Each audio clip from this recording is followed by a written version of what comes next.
दोस्तों कहते हैं अश्क जब बेपनाह हो जाता है तो चेहरों के गलियारे जमीन पे उतर के बिखर जाता है या फिर मिट्टी में विलीन हो जाता है। पर तब क्या दोस्तों, जब मोहब्बत हद से ज़्यादा परवान चढ़ जाती है तो गूंगी होकर भी वो कह जाती है, बहरा होकर भी वो हम सब समझ जाते हैं, अंधी होकर ही सही पर आँखों के रास्ते दिल में उतर जाती है। पर दोस्तों यूं तो ऐसा होता ही नहीं ना, या फिर सबके साथ भी तो होता ही नहीं ना, या फिर अगर यूं कहें तो सबके लिए भी तो होता ही नहीं ना। कहने का अभिप्राय ये दोस्तों कि जब किसी को अपने करीब पाकर उसकी सादगी और मधुरता के भाव को एहसास कर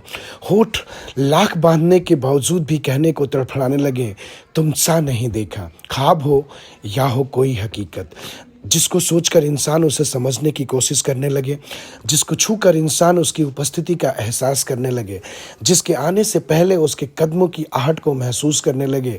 जिसकी झुकी नज़रों में भी वो उसकी तरफ उठती निगाहों की भाषा पढ़ने लगे, तो निसंदेह दोस्तों फिर ऐसा शख्स कोई आम तो होता ही नहीं होगा ना।